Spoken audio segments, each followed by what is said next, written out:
Oh, we're live. What's up? I'm hosting. Always forget when I'm hosting that I've got to start it up, but we're here. I should retweet the show on my stream. But what's going on, guys? It's me, Frankie, here with Robby, and we're here to do another full field read. Second week of the preseason, Bo Nix versus the Packers. We're jacked up. He's officially been named the starter. I know we're all very excited about it. A new era of Broncos football has officially started. But before we get too far into it, Robby, how are you doing today? I'm doing great, man. It's a very exciting time to be a Broncos fan, at least so far. And I'm Yeah, just pumped to get into this tape.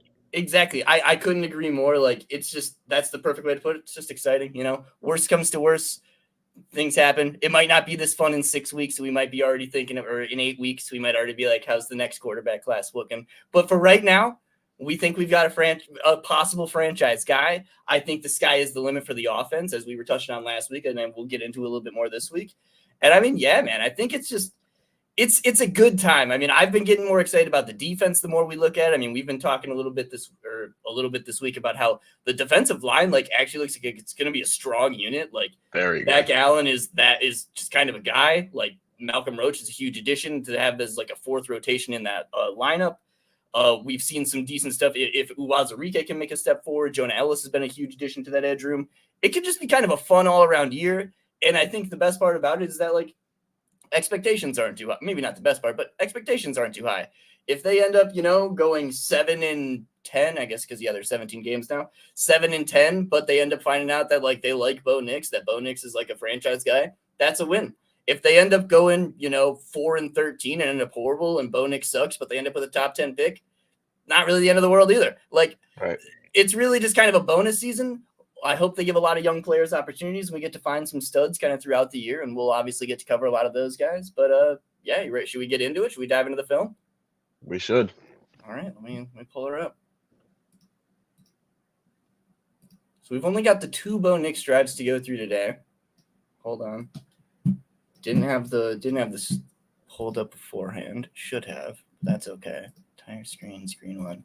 There we go. Oh, nice. And it's already set to this. Here we go. I should have this out of the end zone angle. I'm using the Pro. I'll let everybody know that. So I'm using the new the NFL system. For years, for anyone who doesn't know, the NFL offered an absolute scam of an all-22 program that most of the time did not work. It would be such horrible quality. I've pulled my hair out numerous times trying to get it to work. But now they've implemented kind of a dope system. Anyone who knows anything about the NBA, they have a subscription service like this where you can basically filter out what specific plays you're trying to see. So for the Broncos, for what we're doing today, I just straight up had to go on a little thingy and type in Bo Nix, and now we have all however many dropbacks he has had this preseason, all 60 snaps of Bo Nix. I've got him right here. So huge props to the NFL for finally doing that. You finally did something right, and I'm happy about that. But yeah, let's dive into it. This didn't switch to end zone like I meant it to, though. So actually, yeah, it's going to take another second. Hold on. I'm excited to use that Pro. I mean, this week first thing I'm going to fire it up is Mike McDonald third downs. The very first thing. Honestly, seeing what he'll be able to do with the talent in the Seattle secondary. I mean, we'll get into a lot of that stuff next week because I really want to get into what we're going to think next season and what some of the defensive matchups are going to look like. But the talent he has a little bit more in that secondary now with some of the athleticism with Tariq Rowland. I cannot get this to go from the end zone angle, so we might just have to go with this first play from wide. I can't do it, but that's okay. Yeah, I think it's going to be very interesting to see. As I mentioned too, that team has such an insane depth on the front seven. I mean, they were able to keep I can't think of who the interior defensive line. Leonard Williams, right? Leonard Williams. They've got. They drafted Byron Murphy, who's had an incredible preseason. He was a first-round pick at defensive lineman and deserved it. And then they've still got Draymond Jones, who Broncos fans know. So that'll be a very interesting first test. But first play here, we're looking at from the wide, and it's a running play. I'm so sorry. Everyone should hate me and bully me. This is no way to look at a running play, but we're doing it anyways. So we're coming out in some 11 personnel. We're just running some 11 duo. My note I had for this play, and we'll kind of get – actually, no, I really wish we could see this from the wide because I was curious about this. Why is McGlinchey split out so much further on Quinn on this play? I really wish I could pull it up from the end zone. Do you have any idea on that? Is that just a thing? It might be just because of how wide the end is on that side of the formation, because they have the wide to the offense's left, so they can kind of account for the wide end on that side, and they probably just split McGlinchey out a little bit wider just to account for that end, especially, I mean, in duo where you're head up on that guy. Cool. This is why we bring on Robby, because Robby actually is the person I can throw these questions at. Because Mike has a very wide stance on this, and he gets beaten inside, which happens. So, and I actually saw a clip of this posted by Cody Alexander. They ran, I guess, just like some kind of stun here, where it just kind of ends up countering it pretty well. But get a pretty good play here by the defensive end, gets past Mike McGlinchey, and then you also see the linebacker is able to work his way past Wattenberg. We're going to see a couple times this game, man. I'm a little bit I don't think expectations should be high for Luke Wattenberg at all at the center position. He's what they had at the position. They weren't going to be able to pay Lloyd Cushenberry last year. You see what you've got in the guys that were in-house. That's totally fine. But some of the run plays we saw, especially in this game, and just to kind of add a little precursor to the Packers, they did not play any starters on defense in this game. I think the best player I'd say they had out here was Carl Brooks, maybe Lucas Van Ness, who was their first-round pick last year. But guys that are more rotational guys and mainly a lot of backups. They did not play any starters. So keep that in mind when you're watching a lot of this. And you'll see Luke Wattenberg, he gets the opportunity just to get a free climb to the second level here, and you'll see it on the linebacker number 59. And he just kind of whiffs on the block right there and lets the guy through. You see that kind of a couple times this game where Lloyd was so good at that last year. I mean, that was, I'd say, like his bread and butter was getting to that second level and locking off safeties and linebackers, playing in the screen game. He was really good at that. Where he struggled a little bit was obviously in his play strength when it came to just singling up on like nose tackles and stuff. But just seeing right there, like, man, we might have a little bit of I think our center and our tight end position are going to have a lot of runs that should be like big runs getting kind of cut down a little bit early. This one, it didn't highlight it too much because a lot of people messed up plays on this one, but that was kind of an early example after that one. You got any more thoughts on that one? I mean, it's a duo. I mean, absolutely. And probably the most concerning thing about that for me is Wattenberg doesn't even have to engage the way he did on that nose. So in duo, the guard to his right had more of an angle on that guy, so he should have been the one to take on the full block. And all Wattenberg had to do was just give a little cross shove. That's the technique. That's what that technique is called in duo. Just give a cross shove and then immediately climb. He didn't need to engage as fully as he did given the alignment. Especially when it's Quinn, dude. Like, Quinn's got him. You don't got to worry about it. But yeah, they also, again, it's kind of the stunt they ran where, like, this guy almost kind of parries Quinn. Like, this guy isn't looking to dash inside as much as he's looking to kind of loop around with 55 crashing inside, and ends up just kind of working out really well for him. But yeah, just one of those things where you will see this pop up a couple times where you'd like your center to be able to go one-on-one with their Mike linebacker and at least take him out of the play for a second or two.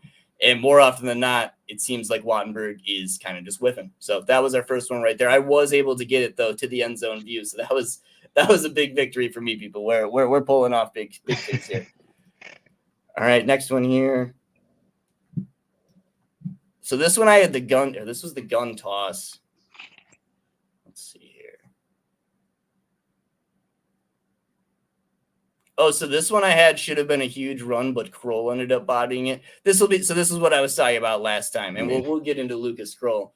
You'll see it better from the wide angle. So right here, right? I mean, we'll just go through it again. Really beautifully blocked by honestly everybody. You got Quinn getting up to the second level. He handles his guy. He actually clears him out of the way. This is a really good play by Troutman. I was actually like, Troutman had some decent plays in this one, but you'll see that this nickel corner that it looks like Lucas Kroll is squaring up on.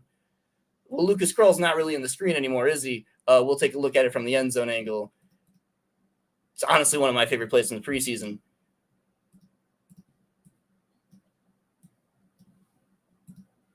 So we got Lucas Kroll right here. It's just poor technique. And he does a little somersault. I call this the Joel Embiid. I know we got a lot of Nuggets fans in here, so they'll love that. Like, man. Again, I'm not trying to beat up on Lucas Kroll. This isn't the like type of player he was really brought in to be. He was brought in to be a more downfield, like making vertical plays, stretch the field tight end. So like you're not expecting him to make every play like this, but man, you got to put better tape than this out in the preseason.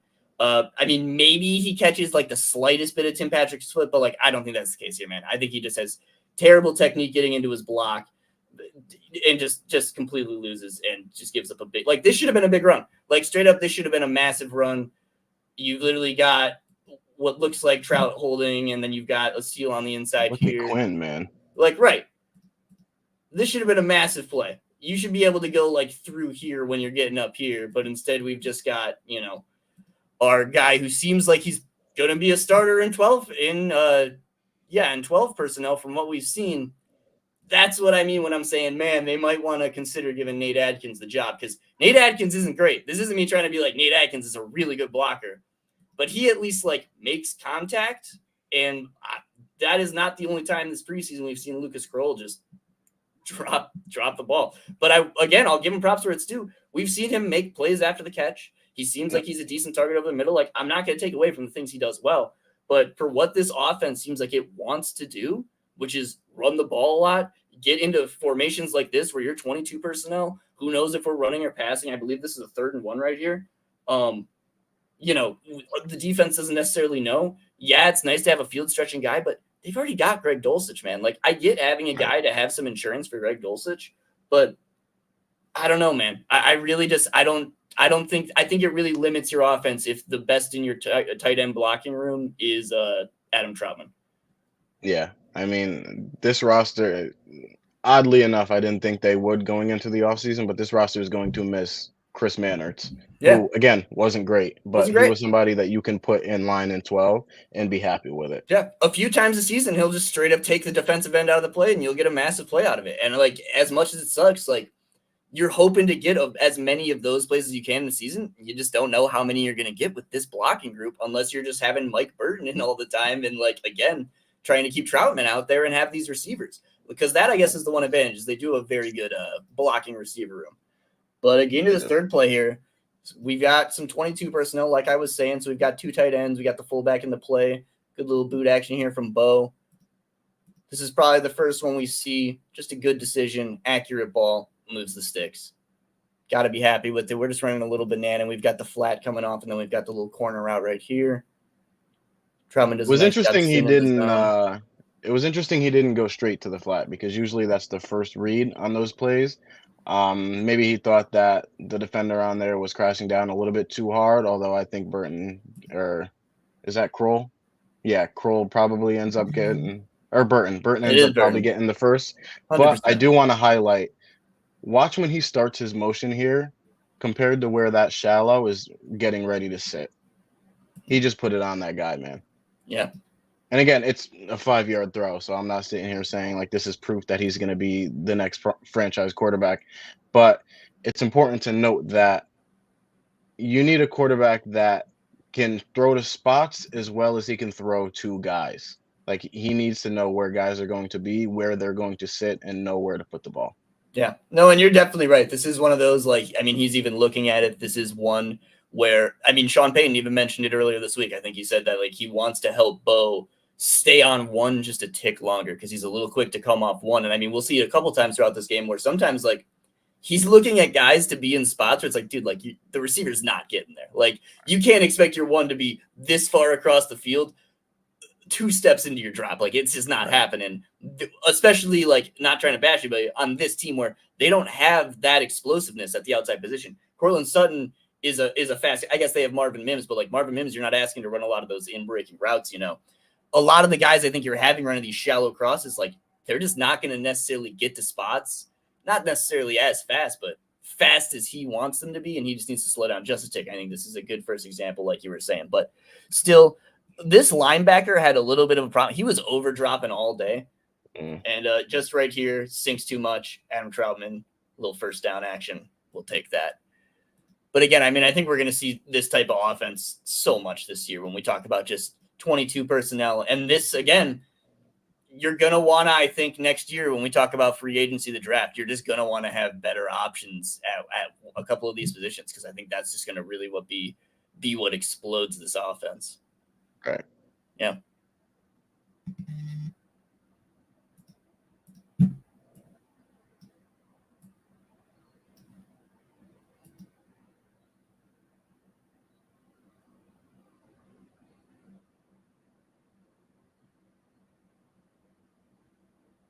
All right, nice. We just got the little Hank on first down.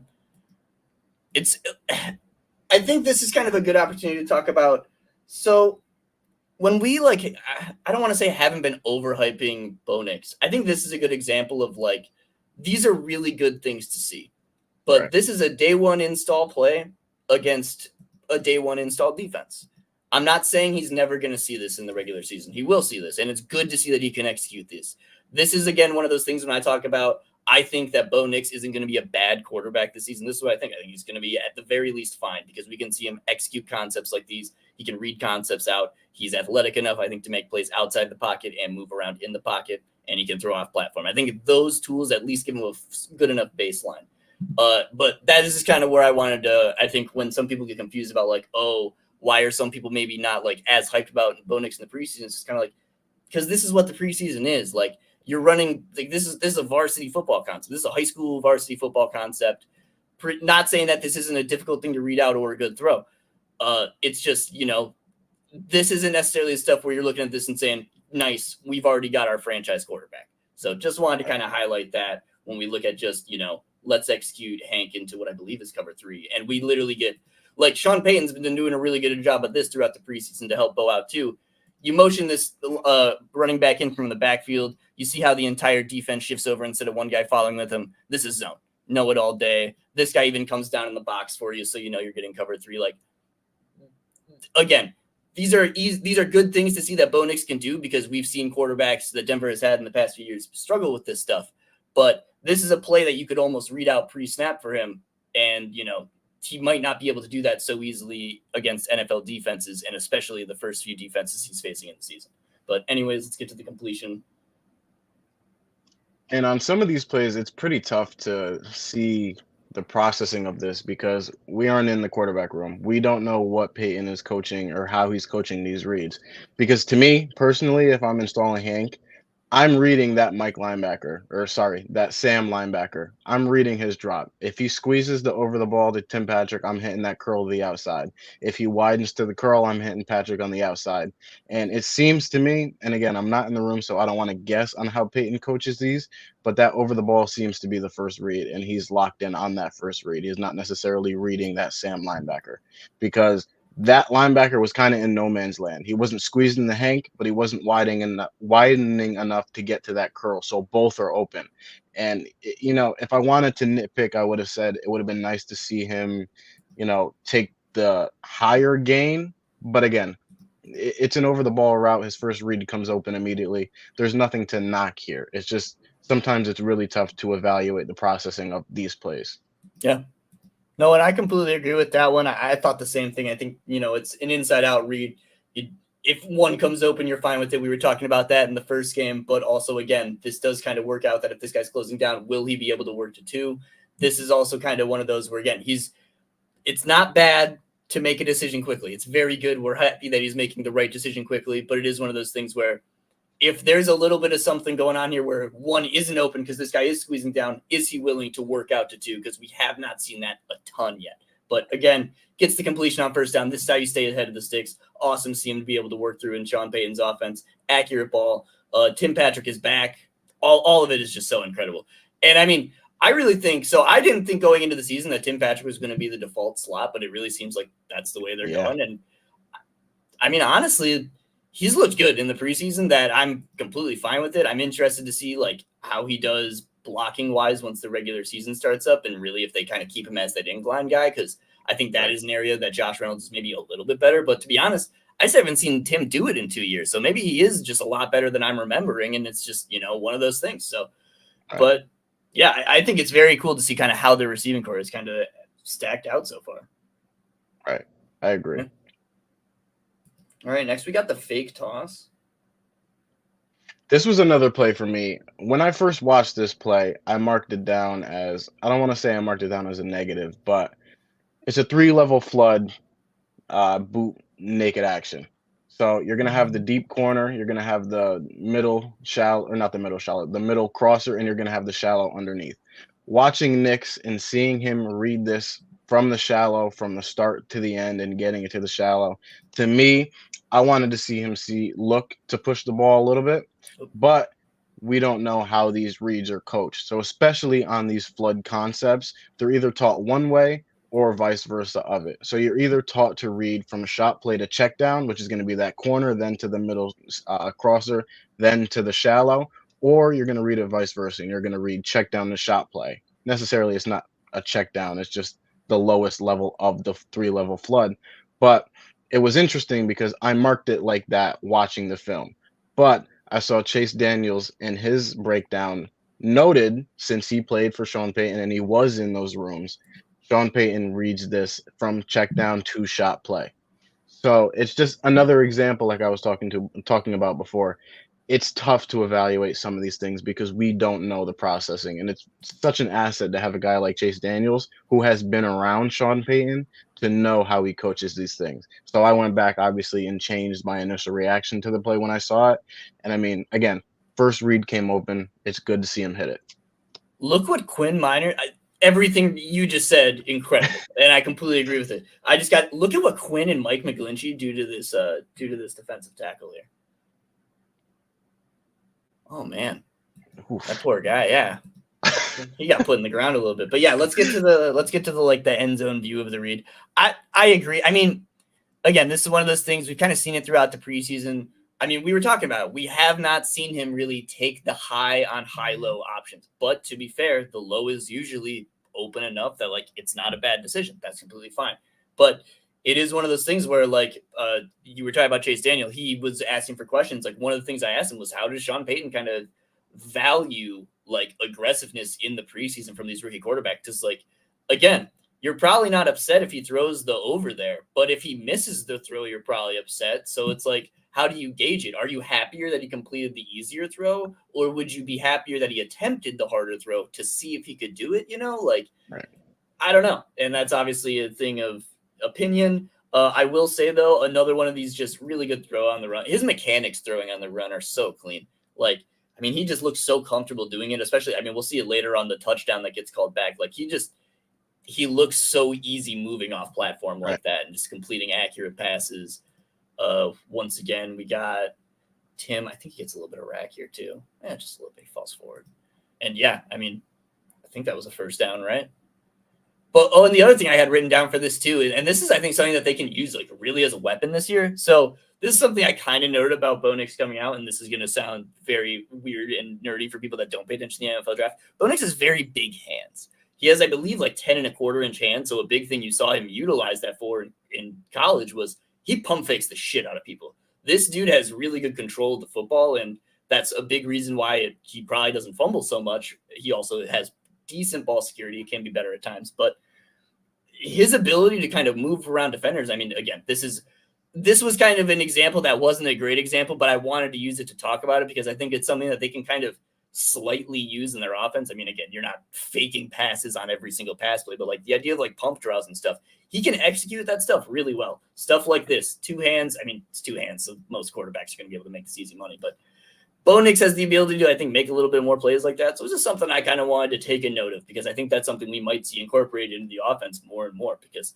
he's pretty good at doing that stuff. It's a very good point. Yeah.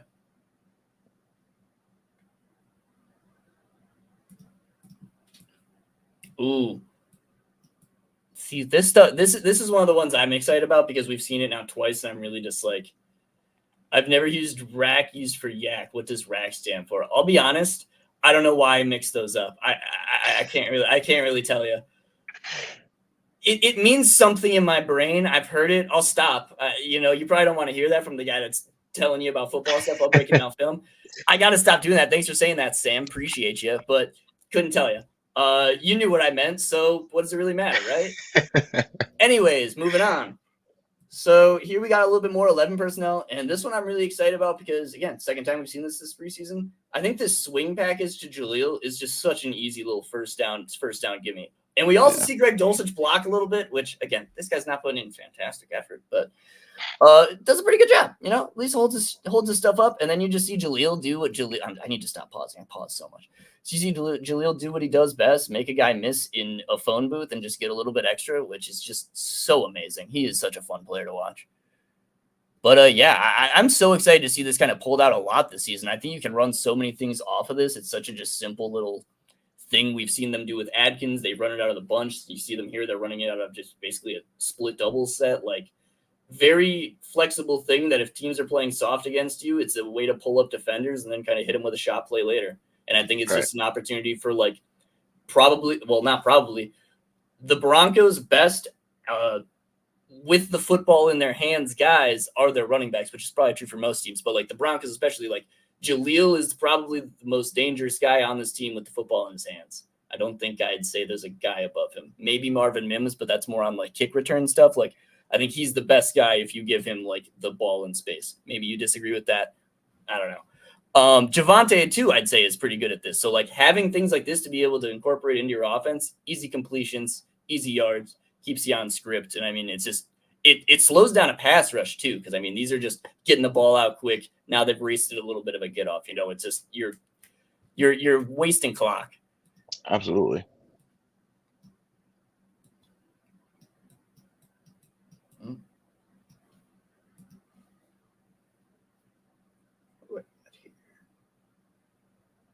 Ooh, this one I said Wattenberg's rough climbing again. Yeah, man. I'm interested to see how it works out. Let me get to the end zone view. Hold on.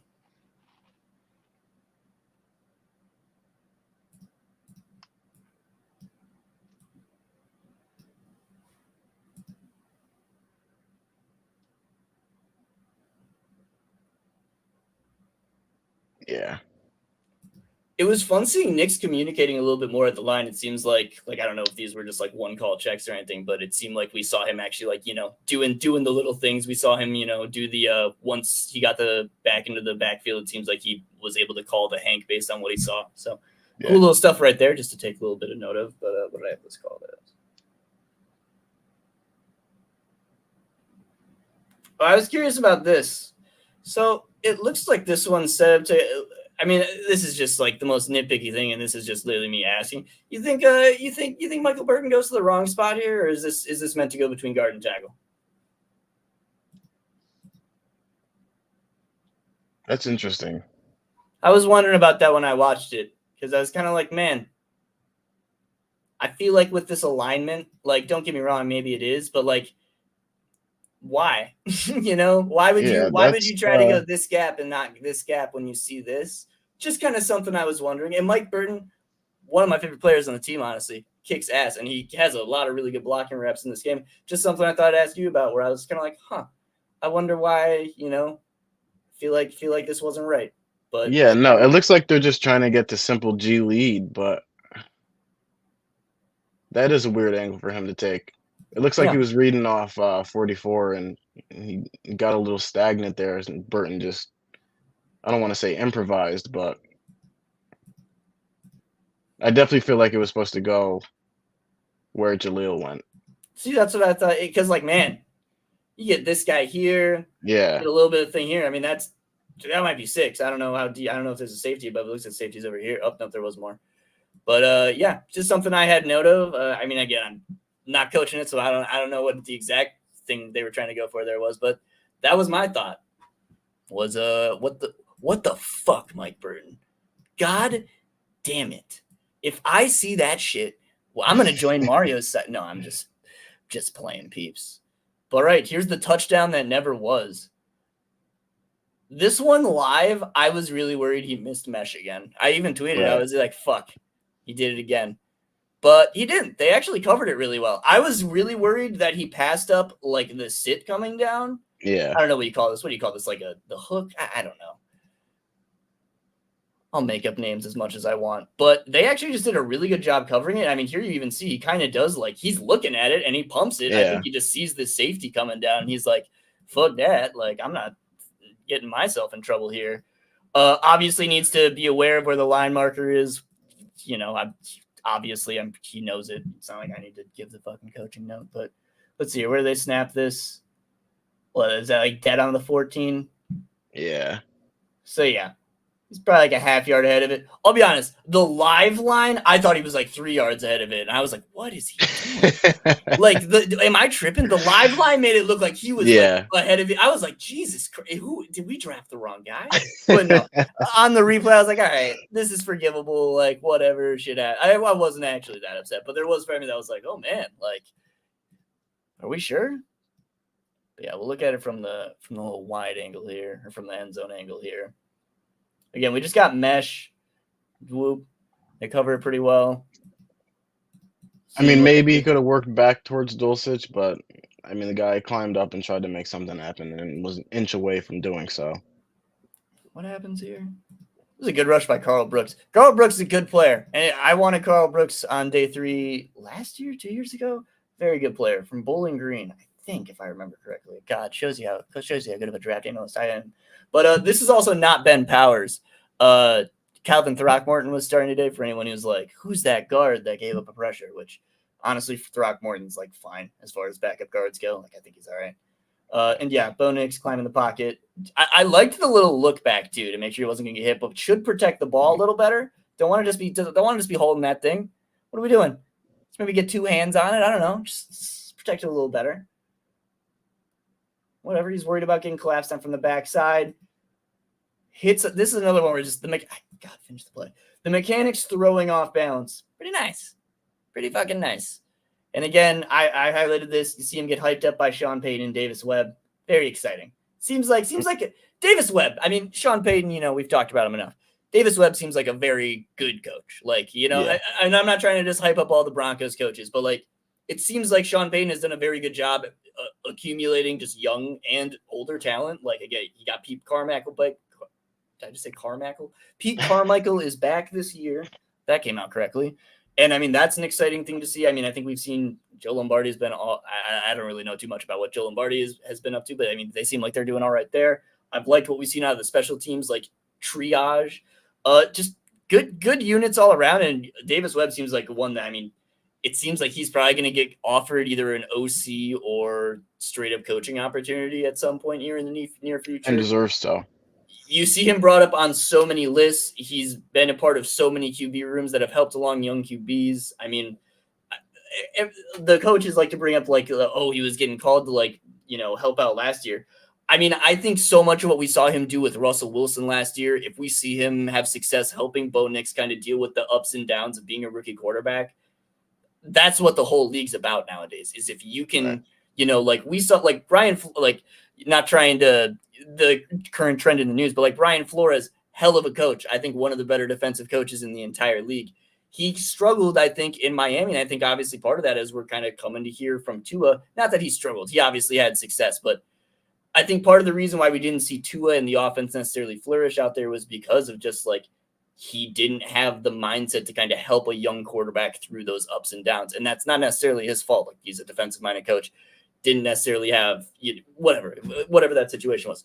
I think having a guy like Sean Payton and Davis Webb to be able to help your guys through these situations of, whatever happens.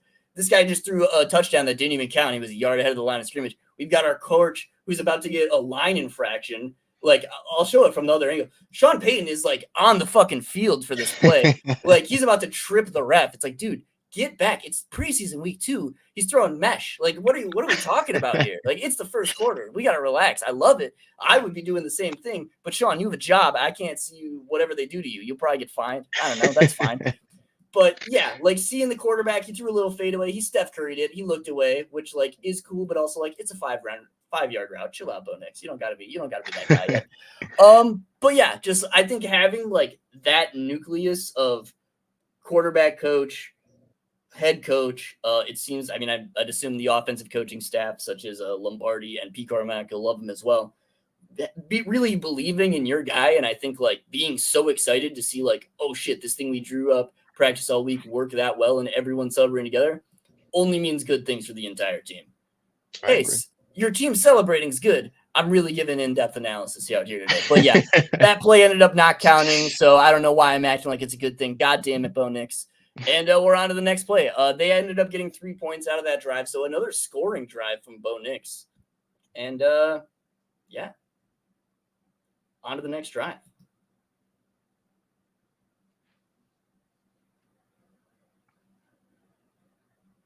Ooh, this was the. Hold on, oh god, I just caught my own breath because I'm scared. I don't want to say the wrong thing because I'm in here with you. This is split zone, right? This is split zone, right? With the toss action, yeah, I'm pretty sure I tagged it as this as well. Yes. Yeah. I think I always gotta try.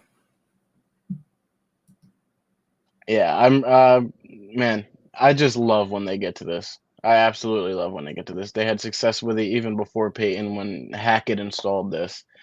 I just love it. Oops, I went too far. I'm sorry, Ben Griffith. Robbie, I gotta let you hold the floor more when we got Robbie behind the ball.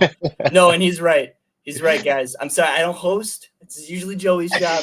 So I'm just chucking out words out here. But I'm gonna let him hold note on this entire drive. Anytime I'm gonna let him go first on every passing play. But anyways, yeah, here's the split zone. We get a really good block here from Quinn. He was beating the shit out of 96 all game.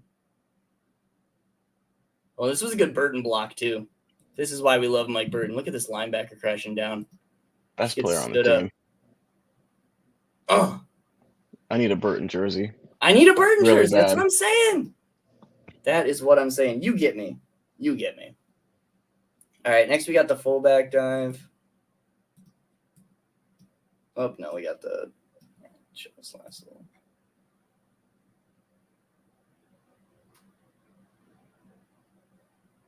Oh, this one actually scared me. I thought Quinn Miners, when I watched this on replay, was going to have like an MRI the next day to see if his knee was okay. But this man is a ballerina. Look at him dodge.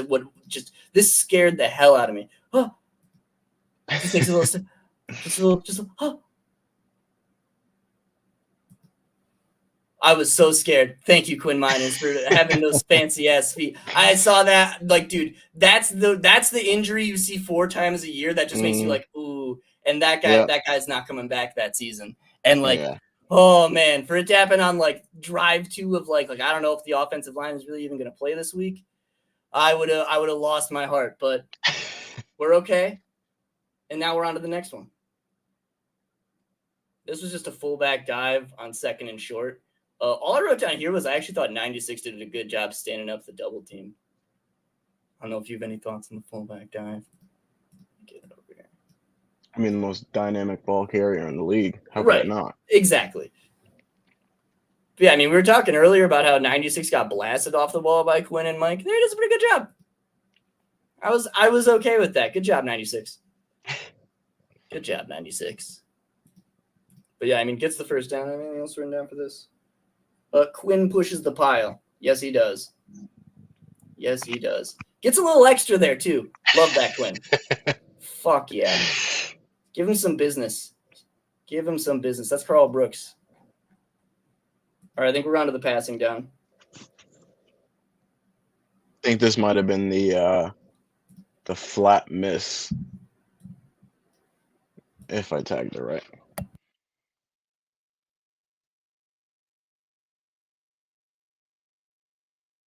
Oh, no, this was a screen. Very good screen, in fact.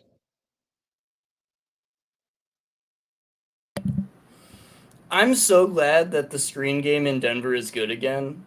Yeah. Like, it was good last year, but, like, Sean has really, like, the little details, such as these, like, they were bad at screens for many years, and now they're, like they're pretty fucking good. Like, this is a perfectly executed play. Look at those 3 guys getting in front. Man, that's perfect. Damn. Can't do it better than that. And I like the little wrinkle of Patrick coming across the formation. Mm-hmm. Let's get a look at it from the end zone angle. Tell me about Bo's footwork here. That's what I want to hear. Not much to really go through when it comes to a screen. I mean, we'll see his base when he throws a little bit off platform, which he's been great at this preseason so far, surprisingly. I don't know, just little jump throw. Oh, God. Imagine trying to make a team as, like, you know, whatever depth of these guys are and just having Quinn run at you. Oh, that guy's giving so much effort. This guy absolutely popped. Quinn is so good, man. So good. Only 20 mil too. Crazy. Insane. Like, shout out to him. I mean, that it just absolutely deserves it. But like, dude, for a guy that's like been as good as he is, the trajectory he's had, and especially like the trajectory I think he's going to have in this offense. Yep. Woo! Woo! All right, let's see this. Oh, this one I was interested in, actually. Just the pistol shot play, yeah. So I chalked this one down as a miss. I mean, it's pretty up in the air because that middle safety, the way he plays it, he could have easily driven on the ball if Bo had thrown it. And in the presser this after the practice, Nick said that they looked on film at a play that he didn't execute properly, and they worked on getting these plays more in rhythm during practice. And if I had to guess, I would say it would be this play because you're reading that near side corner that is kind of playing the outside and the deep shot as well. You're reading him and you're reading his leverage. If he drives down, you have to, as soon as you get to the top of your drop, you have to let that go to the deep corner. I mean, look, there's all that room out there to just put the ball out of there, put the ball out there, and even with that safety's angle, you can just still put it right on him. I think this is one of those plays where you just really want to see. Listen, even if it ends up in a pick, even if it ends up in that safety driving on it and breaking it up, you want to see him take the throws that are there. I think as soon as you get to the top of your drop and you can see it from the end zone angle, 1, 2, 3, boom, plant, throw the ball down the field to the deep shot. And even if that safety doesn't have favorable leverage for you to throw it, it's a one-on-one shot there. Give your guy a chance. That's all you've got to do. Give your guy a chance. It's a first down play at midfield. It's a shot play. Just put the ball in the area and let him try and make a play there, especially when you have the one-on-one that you're looking for.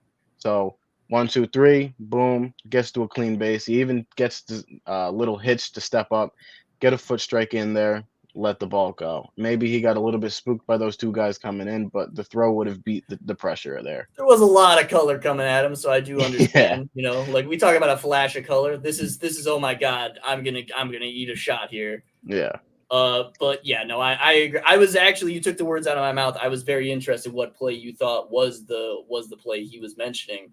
yeah, What did I say? So I actually was interested to see Dulcich and pass pro here.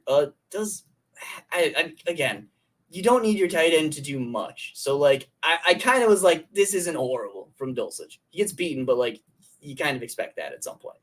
McGlinchey, I was a little bit more worried about in that sense, but yeah, I think he probably should have taken the deep shot downfield. I kind of understand why he didn't based on the stuff that was flying at him, but this is another one where, not to harp on it again, we talk about we haven't seen him push the ball really yet. We haven't really seen it outside of what the play he really got the DPI on. There was the yep. one-on-one outside that he threw up that went through Josh Reynolds' hands. I'm trying to think of other plays that were like true. I mean, we'll get to the dagger in this game, but like even that one isn't necessarily like, oh, I'm taking the higher read as opposed to the lower read. Like Right. it's just kind of the correct read, you know, which again, very exciting, but you do want to have a quarterback that's still at least challenging defenses. Otherwise, we're going to get kind of into a situation like we've been in before in Denver, where teams are just stacking the box so hard that the running game is now completely shut down. Now your play action game is significantly worse because of it. Now, how do we even start drives? How do we even get drives going? Because they're triggering downhill on every, quick game thing we try to run. How do we make plays outside of that? And again, I think the plays we've seen outside of the pocket from him and off platform are kind of like part of the answer to that. But you've also still got to see the willingness to push the ball, like you said. I agree. 100% agree. So here we got, I think this is the one that went. Yeah, just that. I mean, nothing really there. Drifts back, ends up missing the throw to the flat. It was interesting that they used run action for this, especially with Mims coming across like that. I mean, guy comes in unblocked. You got to know he's coming in unblocked. Describe the difference between run action and play action for the people to us. So run action is just the same exact thing as play action, but you're going to get a guard pulling just to draw down that second level even more than play action already does. Play action doesn't have a pulling guard. Run action does have a pulling guard. That's the only distinction between the two. It is easy to confuse run action, simple run action with an RPO though. You just kind of have to know what you're looking for, and there's really the only difference is the pulling guard to really draw down the second level. It's something that Peyton Manning popularized, and then Brady took it from Manning that one off season. Everybody knows the story, and since then it's been a huge staple in NFL offenses. Cool. Well, there we go. Yeah, this was another one where he was trying to go to like that 3-level flood concept. You see, like trying to get Kroll on the deep over, trying to get Cortland down there, and then you've got the flat. But yeah, I mean, plays just blown up from the jump. Edge does a good job just getting off the block and staying upfield. No one seems confused, and we're on to the next down here. We'll get to the end zone.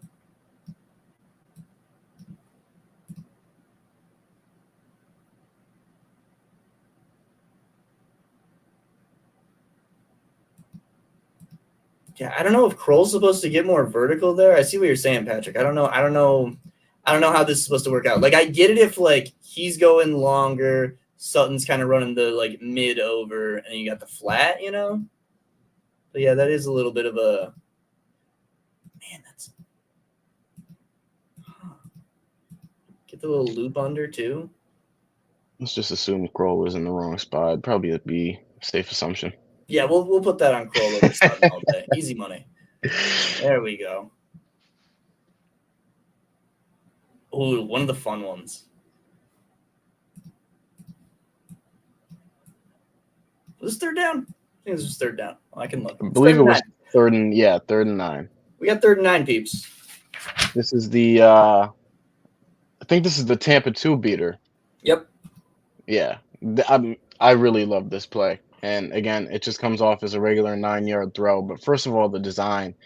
This is the perfect situation to call a play like this. They're getting to Tampa 2. You got that pipe player running down the middle. He's taking off to cover the deep middle of the field in Tampa 2, so you don't get any of those deep seams or any of those things that beat cover 2. And you're going to get Tim Patrick, who has a speed release off the line, pressing that pipe player, running straight at him, getting him vertical, and then just snapping off on the curl. And look at where Nix starts his motion in relation to where Tim Patrick is in his break. He knows where his guy is going to be. He has a trust already in this preseason to know when Tim Patrick is going to break.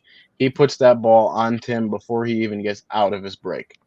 I mean, it's a subtle thing, but again, it's nice to know that I don't even know if you can really say it this early, but so far, Nix looks like the type of quarterback where he's not a see it and throw it kind of guy.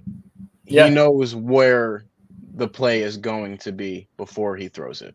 100%. No, and I'd say the only like 59, I will say, makes it a little easy. I mean, we've talked about this so many times when we talk about quarterback prospects. You show your back to a quarterback, that means he's got no leverage. Throw that ball right at him. This is a good example of that. So I mean, literally, as the ball is hitting Bo Nix in the hand, this guy has already bailed on his back pedal. He is getting downfield and bites him a little bit. But yeah, like you said, such great anticipation. We've talked about it all preseason too. Hits Tim Patrick right in the face mask. That's a Jugs machine catch. Brings it in, makes the catch in traffic a little bit. I mean, gets there second late, but makes the catch, able to fall forward. First down. So I mean, yeah, this is pretty much. I mean, this is kind of like. I mean, is this basically just Hank again, right? Yeah, Hank. So, I mean, yeah, you see again, linebacker isn't squeezing down. I mean, again, they're kind of both caught. Well, I guess this guy is playing more over on this one. This guy's playing back. He hasn't come down to the flat. This is 3rd and 9, so you got to throw the sticks. Boom, anticipation, good throw, first down. Let's get to the behind the quarterback, and you can talk about that footwork.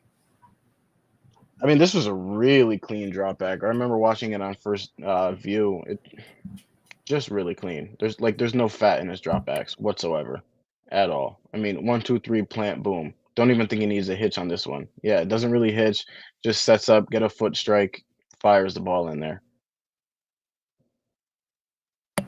I like Jaleel giving the little chip to Lucas Van Ness, who's like 6'6", 280. That dude is an absolute freak. And we got Jaleel being like, all right, got him. It's barely even move. That's how it would look if I chipped him. Like, just what the fuck? Like, what just bumped me? Like, all right. One subtle thing I will say about Nix, and like this isn't something that sets him apart from other guys because most guys in the NFL do it, but it's nice to see Nix do it, is on these dropbacks, you'll see he kind of has a little bit of sway to his dropbacks. Like he'll a very tiny bit, he'll swing a little bit to the left or a little bit to the right to get himself in the most optimal, Mhm. clean ground that he can for the throw. And it's just small, subtle things like that that really go a long way.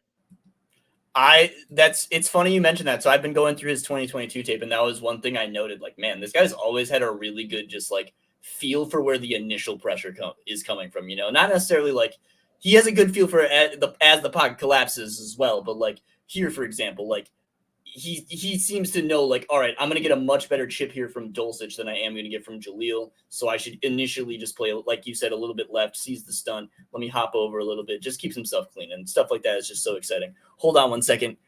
We've got Nate Hackett in the chat. You need to get out of here. All right. You cannot be in here. That is not okay. I don't even want to joke about that. I don't even want to joke. But anyways, God. We got good protection for everybody too. How do we do with the stun? That's all right. This would be one of those plays. I always love these. And this isn't like whenever there's a O-line prospect who does like a turnaround recovery and like peels it off. And like this is a good play. I'm not trying to take away from Throckmorton, but that is the green flag for any like offensive. Oh my God. He recovered outside the holy shit. It's one of my favorite things. So I feel like right now we should just be losing our mind over Calvin Throckmorton. But anyways, so yeah, I mean that was an intermediate completion. One of his few of the game, or one of the few, I guess not few, but one of probably the more exciting dropbacks we've seen this preseason. And I think that one really kind of just like it really felt like that one put it all together. When we talk about there was anticipation on the throw, clean drop back, dealt with the pocket well, just a really clean rep. And I mean, just exciting stuff going into this first season.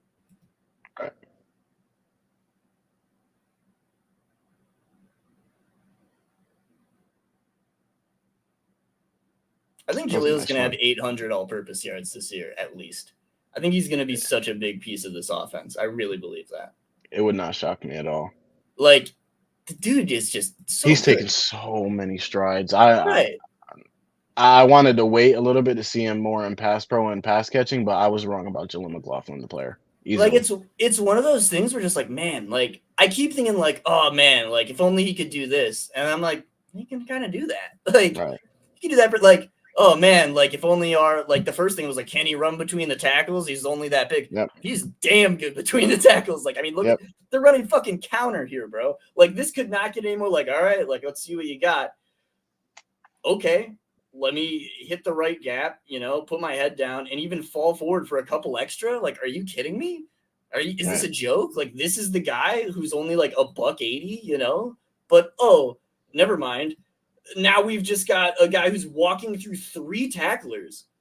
Jesus Christ. And this was another one I wanted to say, Mike Burton. Best player in the NFL. Easily. We love you. I mean, there's no debate. He's so good. But yeah, I mean, this is just a well-executed run play. Nothing really more to say about it. Jaleel's going to be so electric to watch this season. And yeah, what else? Burn to the second level. Oh, good kick out from Quinn. That's not a kick out. Guy wasn't really there. Bulls with a strong down block. Yeah, that was pretty good. 96, very up and down game. Very up and down game. I like that. Like, I hope there's one Packers fan who's like, he's giving some pretty good analysis on that defense. Even though I've talked about like 3 things, he's like, he's being very fair to Kobe Woolen. Ooh. This one made me sad. I'm going straight to the end zone. Oh, this one will be fun to talk about because this is the one like I've tried to like find good examples, and this is like such a good like. Hold on, this is the Javonte zone run. So we'll watch through it first. So this play ends up being a hold on Lucas Kroll. Only ends up getting a yard. This is a zone. This is the inside zone. That's what I have it tagged as. So you're picking a cutback lane here, basically, if you're Javonte. And these plays are so predicated around your running back having great vision and being able to pick the right spot. And Javonte Williams, really good running back, really good at getting through tackles. He's what am I trying to say? Efficient. He's got a lot of burst. He's really strong in pass pro too. Really good player. One area he struggles with a little bit, and this is something we've kind of seen since his rookie season, especially on plays like these, where and Robbie was talking with me a little bit about how like there are ways it's coached different ways. On a lot of these zone runs, you'll leave the backside corner unblocked, and your running back will have the option to kind of bounce it out and take a one-on-one with that defender, which for a guy like Javonte Williams, obviously, has a better than average chance of breaking that tackle probably. But that is still not the highest percentage play. And it seems like more often than not, that is kind of Javonte's go-to. So you'll see kind of on this play, I think it gets blocked pretty well by everyone. And this is kind of an example where, like, again, I'm not trying to say there's a running back competition, but I think Jaleel McLaughlin probably executes this run just 10 times better. And this is why I keep saying, like, we probably just need to only give the zone runs to Jaleel, because here we go, like 55, yes, you've got a little bit of flashing color inside, but Troutman does actually a pretty good job of recovering. And I like, whatever, a little nitpicky probably, but Javonte just needs to take this up the hole, man. Look at what Quinn Miners is doing to this guy. You nailed it. Bro, we're wasting yards. Like, again, I'm not trying to like be like, oh, and this isn't like, oh man, is he back from the injury? This doesn't have anything to do with the injury. He was doing this before the injury. You gotta just you're Javonte Williams, you're 200 and however many pounds. You are a downhill runner first and foremost. Get the downhill yards. Put this right on Quinn Miners' hip. Take off, because Mike McGlinchey is on this linebacker. Like, yes, these guys have started working a little bit over, but like, dude, you've got your tackle already the second level free. This is one of the few times Luke Wattenberg gets to the second level and actually holds up his block. You've got Lucas Kroll actually doing a decent job against this end. You need to take the center, but then you bounce it outside, and Lucas Kroll does not expect that, because he's like, oh my God, there's such a big hole to my left. And now, oh shit, this guy's bouncing it outside. I didn't expect that. I'm now grabbing on this guy's jersey. I just got a holding call. I might get cut because of it. God damn it, Javonte.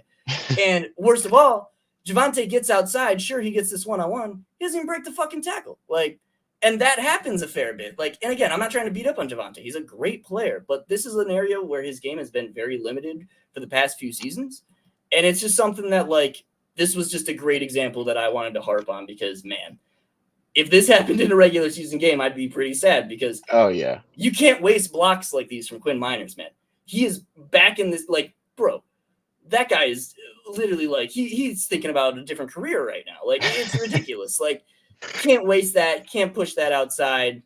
And when he did, boom, wasted. And you got a holding call. So now you back the entire offense up. And I had to talk about it. And I like you a lot. So I didn't want to do that, Javonte, but now we're here. This one's interesting, and I'm excited to hear your take on it, because I think we might disagree. You fucking nailed that one, by the way. What's up? You nailed that entire thing. Sorry, I didn't even mean to like not let you get on it. No. That was perfect. Like, I've been trying to, like, because again, Javonte's really good, and a lot of people are like, oh man, like oh, because he's not perfect, and that's, I guess, all I'm trying to say. And that distinctly right there is, I think, one of my biggest like pet peeves with his game. And I would just love to see that cleaned up, because again, he's so good downhill that if he just takes those free yards, not every run has to be 3 yards after contact. He's really good at that, but it doesn't always have to be like that. And he just makes that too often on himself. But we're on to the next play, which is Bo Nix, and that's exciting. So this play, this is the only play of this game that I really went down as a negative for me. I have it tagged down as weak choice. You're going to get the go route from the outside receiver to the left, and you're going to get a choice route from Sutton in the slot there. Backside, you're going to get a high-low, which is going to be, you're going to get a sit from Dulcich, and you're going to get a dig that's going to wrap around him. I don't love the pairing of these two route combos, because the timing hits pretty much at the same exact time. So the main read is going to be weak choice.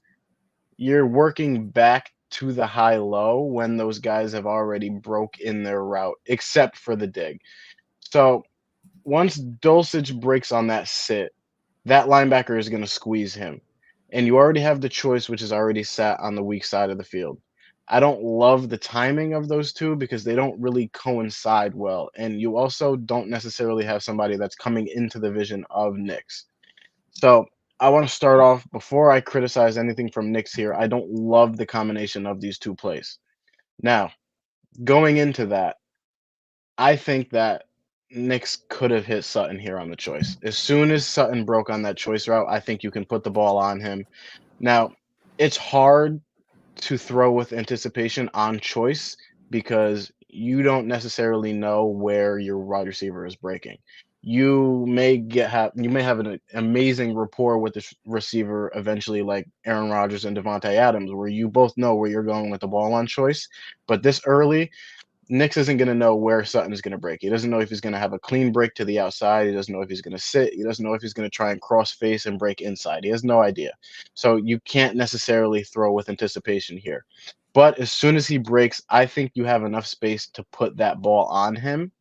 And even if you don't, while you're reading that choice route, you see the flat corner that is behind Sutton, who is giving a little jam to that go route and then squeezing Sutton. You see him playing. You see him planted with his hips. You see him widen out. You see him playing that choice.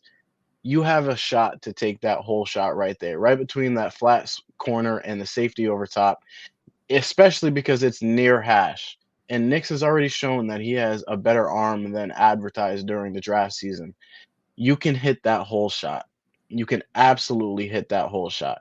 I think you I don't want to say it's a miss because that would be extra on this play if you were to hit that whole shot, but it's something that you really would like to see. And again, even if he didn't like that, you could still work back to Dulcich.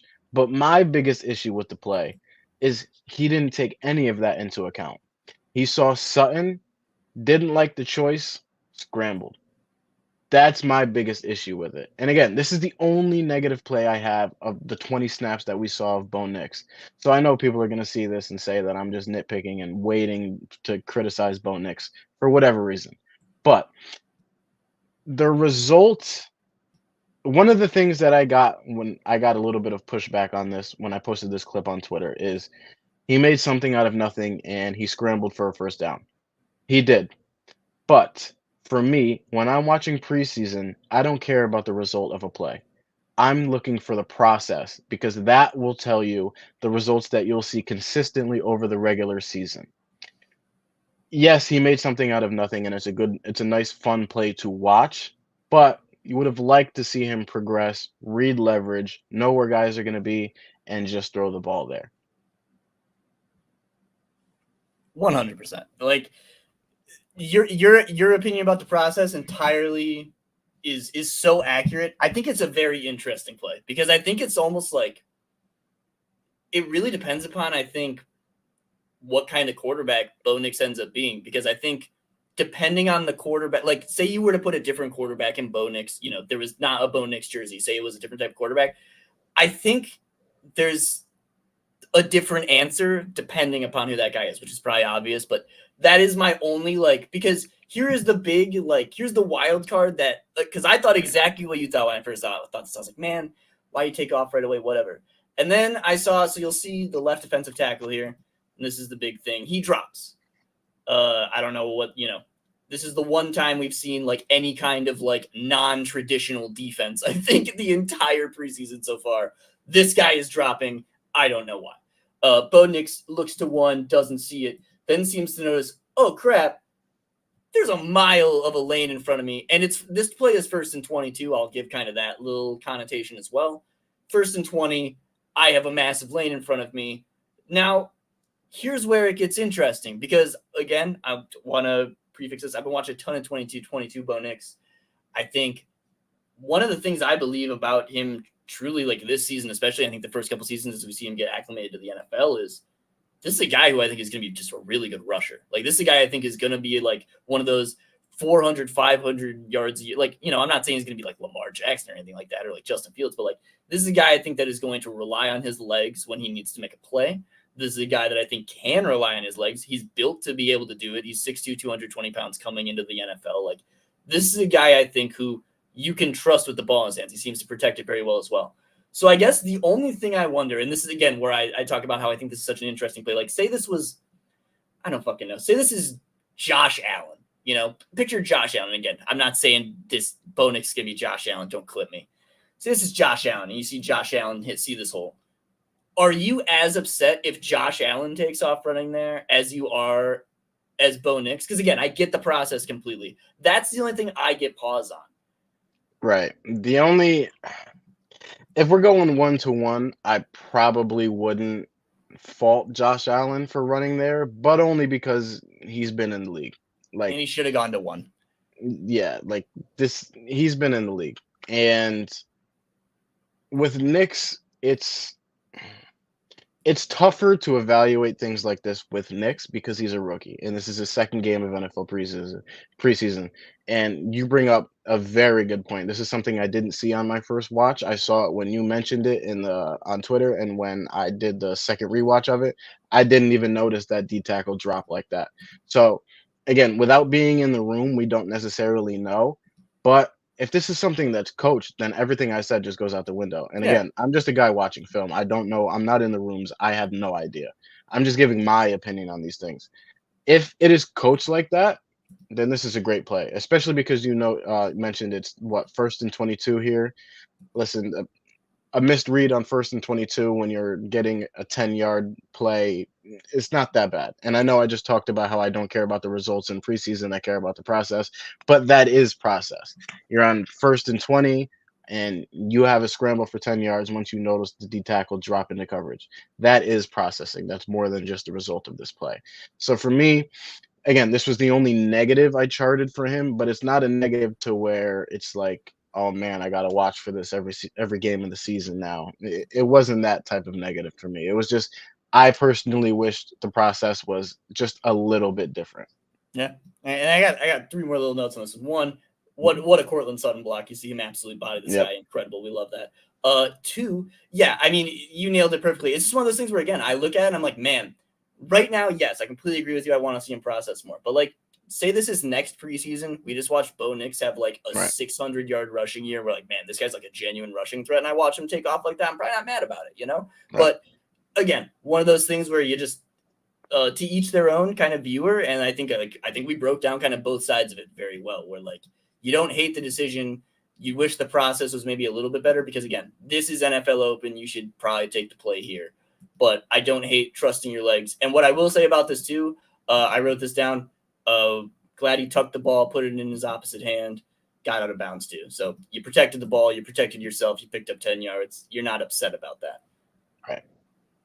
So yeah, moving on to the next one. Do we watch from the end zone? I think I should. We'll watch from the end zone once. Woo. What do you think about the drop? I mean, empty two-step drop. His dropbacks are just so clean. Like there's no fat on it. There's no skipping. There's no laziness. His foot strikes are always like, I don't want to say perfect, but they're always firm. He doesn't plant too far inside, doesn't plant too far outside, he doesn't close himself off. He's not fighting across his body more often than not. He's just clean. Mm-hmm. Mm-hmm. All right, we're on to the next one. So now we've got a 2nd and 10, I believe. This is the oh, here we go. This is probably the most exciting throw of the preseason for Bo Nix. Absolutely was. I mean, this is a throw that we have not seen in a Denver uniform in years, and this predates Russell Wilson. I mean, so this is just going to be dagger. You're going to have a clear out route from the inside, and you're going to have Sutton coming up and running that deep 12 to 14 yard dig. God, I wish I could. One thing that was interesting to note was Nix knows this play is going to that side of the field. There's no other route that he is reading here. Dagger is always going to be the first read is going to be that dig route. The inside seam, that's a clear out route. I don't even believe it's an alert on most dagger plays unless it's converted to a deep post or a deep crosser. But Cortland will always be the first read, regardless of if Sean Payton coaches it check down to shot play to check down. Sutton will always be his first read. But you will see he opens this play looking either straight down the middle or slightly to his left to keep that safety off of the dagger throw.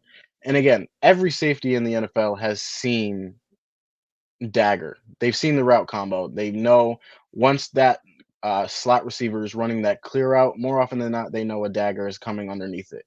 But you still have to keep them off of the throw. And when he opens up this play, when he opens up this drop back, his eyes are looking down the middle, slightly to the left, keeping that safety away from the throw. And once he gets to the top of this drop, he shoots his eyes back to Cortland and fires the ball in. And again, when he takes these dropbacks, it's so subtle, but he'll sidestep to give himself the cleanest platform that is possible on that play. And it's just We're fucking back. Good throw, man. It's a good play. Such a good throw. It's a good play. Good protection from the O-line. Troutman does a pretty decent job against Van Ness here. And yeah, I mean, that's what it's about, man. Hitting the digs. Converting first downs. I mean, and I think this is the second time this preseason too that we've seen they've encountered a penalty on first down. I think it might have been a 1st and 15 in the first game. I'm not entirely sure off the top of my head, but we've seen him multiple times this preseason where they've had like a one of those first and forever situations, and they chunk their way through it, and again, we're talking about how this guy's not pushing the ball downfield. Well, he's converting first downs, and that's all you need to win football games. Well, he needs to score touchdowns too, but he's doing that too. Beautiful. Oh, I wanted to highlight too. There. Let me see if I can get the sideline angle up too. I want to highlight too. We talked about it in week 1. Sutton might have a really good route running season. I mean, he's always been an underrated route runner, especially by the fan base. Like, he's not just a jump ball guy, but like this is a pretty nice route. This is like the 3rd time this preseason. And again, I see someone who mentioned in the comments again, if I didn't make it already clear enough, this is a backup. These are backups from the Packers.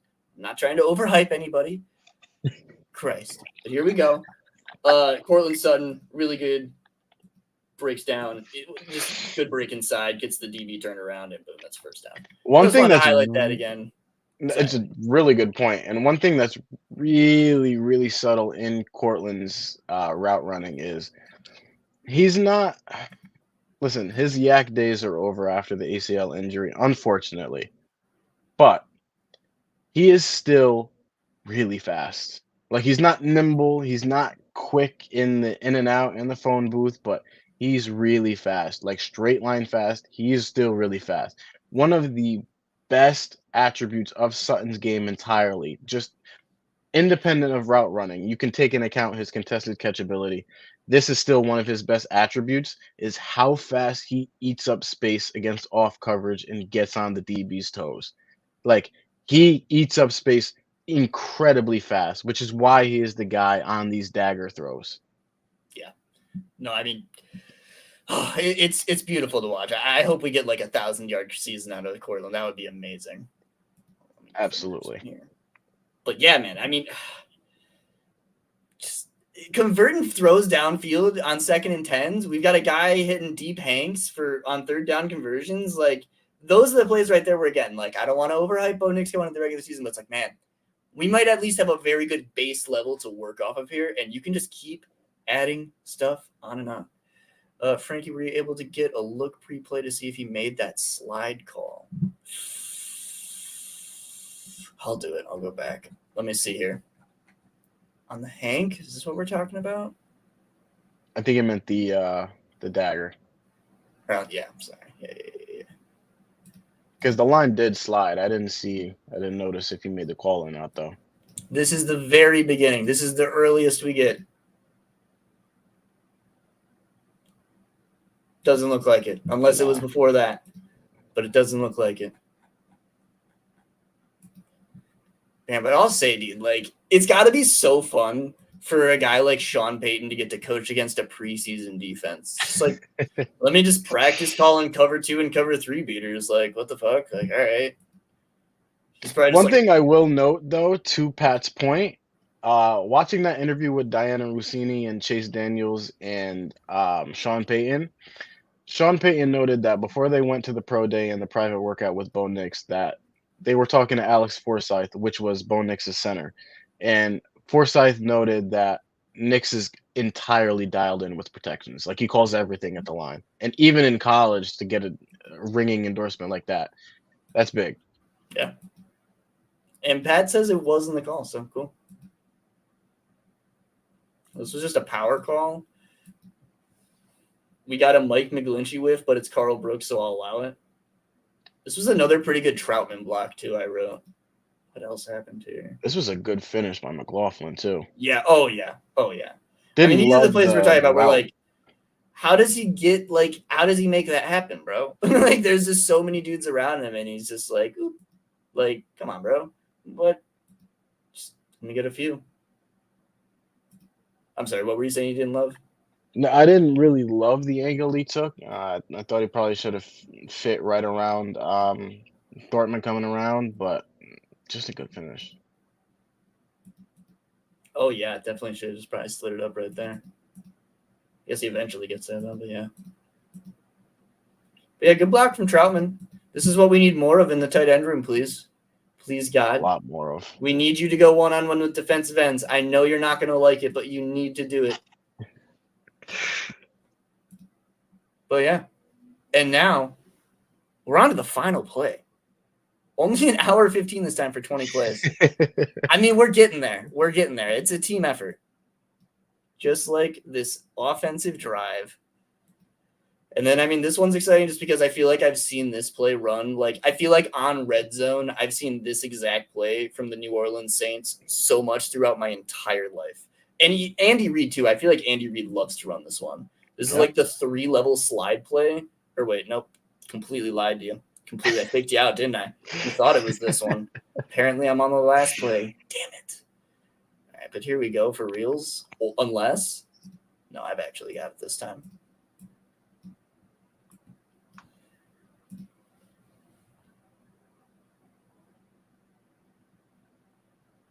Just beautiful. Nice little flick.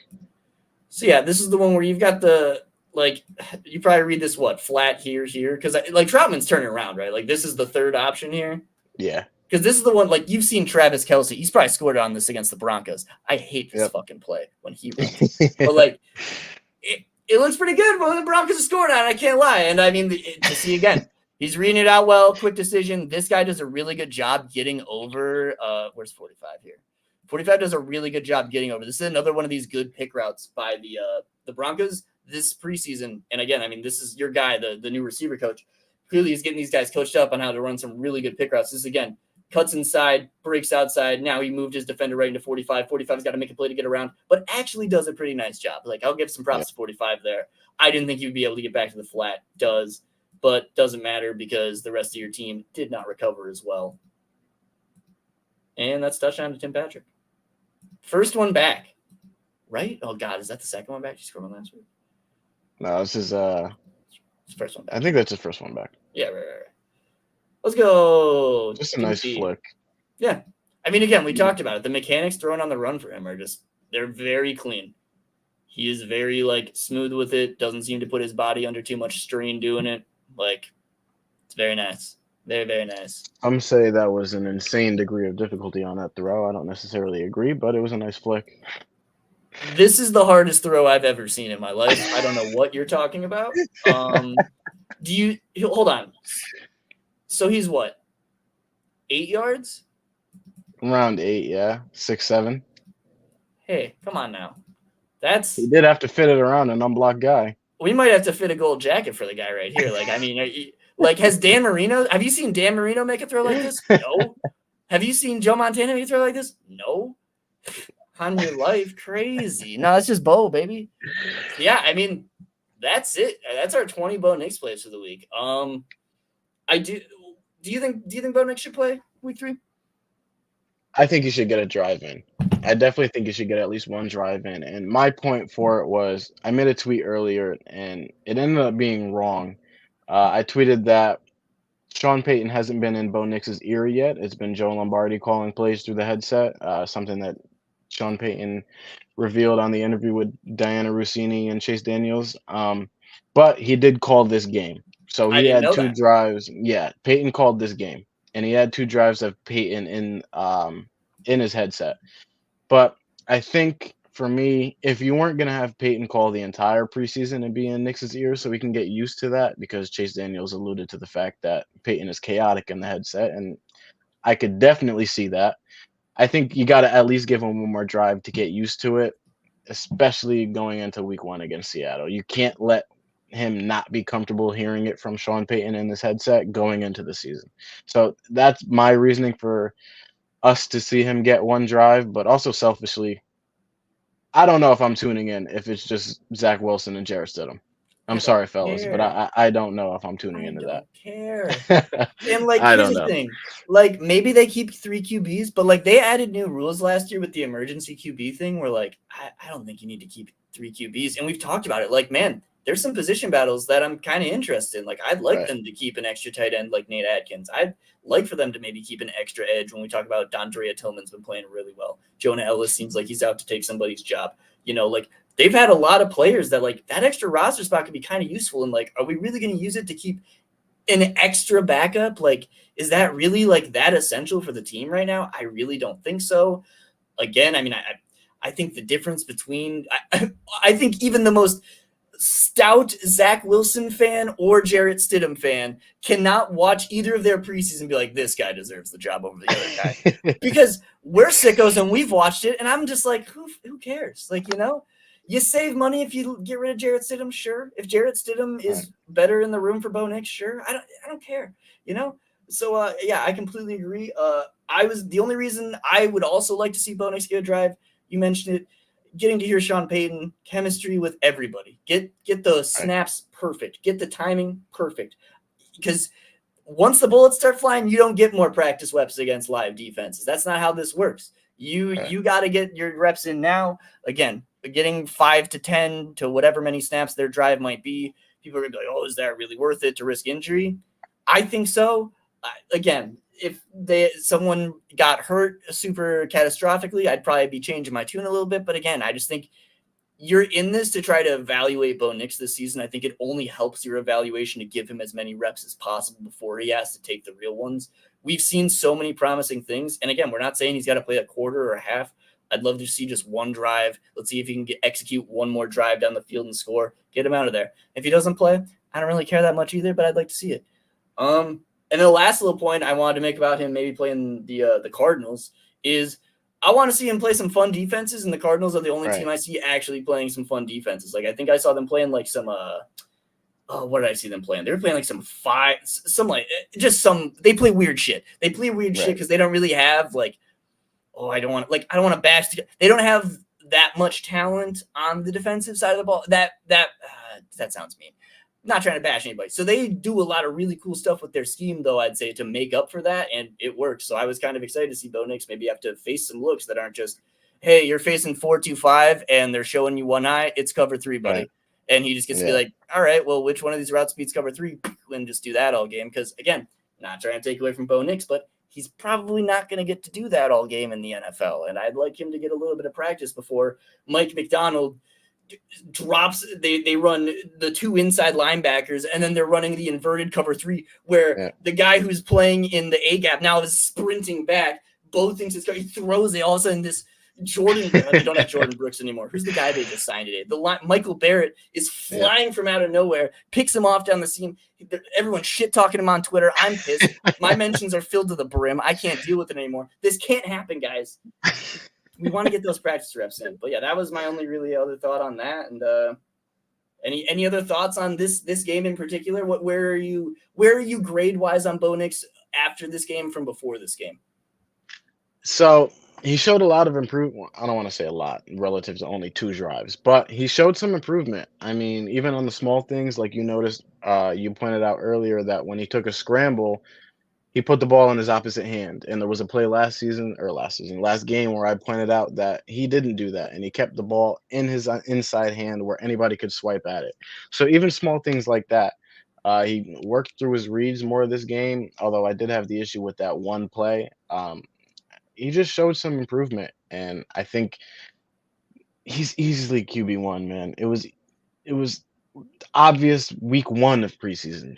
Like this guy, I think this is his floor. These 2 games we've seen of Bo Nix, this is his floor. Like he can easily come in and give you, these quick game and these intermediate throws. I think this is his floor. Personally, I do. Yeah. No, I mean, like, you think about, like, again, I'm not trying to, like, always be, like, beating up on Russ, but that's the closest example we have of what Sean Payton's offense looked running in Denver. And, like, you think about where, like, some of the, like, faults came in Russ's ability to run the offense, which were processing quickly, underneath throws, I think, were inaccurate, and I think some of the extra movement he's had in the pocket. When we talk about, like, the things Bo does well, like, those are just kind of the opposites. And yes, some of the things Russ does well, like throw absolute moonball bombs that are just some of the most spectacular. Like, I'm not going to take away. Russ throws the best deep ball, probably top 3 I've ever seen in my life. I'm never going to take that away from the guy. Bo Nix probably can't throw a deep ball quite to that level. Not even probably can't. I don't think he can. That's fine. That's not going to be the strength of Bo Nix's game. And the strengths of Bo Nix's game line up really well with what we've already seen Sean Payton try to do. So, yeah, man, I think the floor is just like, again, I think against like unprepared defenses or like, I don't know, just I'm excited. I can't really go much more thoughts into it, but I'm excited to see what it actually looks like when we get into the real games, and it's going to be awesome, man. It definitely will be. It definitely will be, man. Like, I'm just so excited to see a fluid Sean Payton offense in Denver. Yeah, it's going to be great. Any last thoughts? We've been going an hour 25. Not really. No. Cool. It was insanely fun. Yeah, dude, every single time. Thank you guys all for tuning in. We've got 294 viewers. We've held like a steady 250 to plus the entire time, which always blows my mind. Like, again, like, like I love watching this stuff. I could watch, a Pop Warner team play against another Pop Warner team, and I'd be talking about like, man, why are they running this defense? I don't know about that. Who's that kid? He's fast. I'd be doing that. I don't know that many people are going to be doing this. So the fact that 300 people, 294 people are willing to tune in to me and Robby just going through 20 preseason snaps against the Packers backups. Thank you guys so much. That's awesome. Like, seriously, shout out to you guys. That's the coolest shit in the world. And hopefully Bo Nix ends up being like pretty good for us, because like we'll have way more fun breaking it down if he's good than if they end up having like a real stinker of a game. I'm like, oh shit, we got to go watch that. Like, it's not gonna be fun. So thanks, guys. Yeah, Patrick is coming on soon. We're getting the Quixote bomb in here, and thank you guys for coming on. Follow Robby at Robby NFL. Follow me at Frankie's Film. Follow Let's Talk Broncos podcast. Subscribe to everything, like things. I think that's all I have to say as a person that does streams. And catch you guys later. Have a good night. Oh, I gotta click the end stream button now.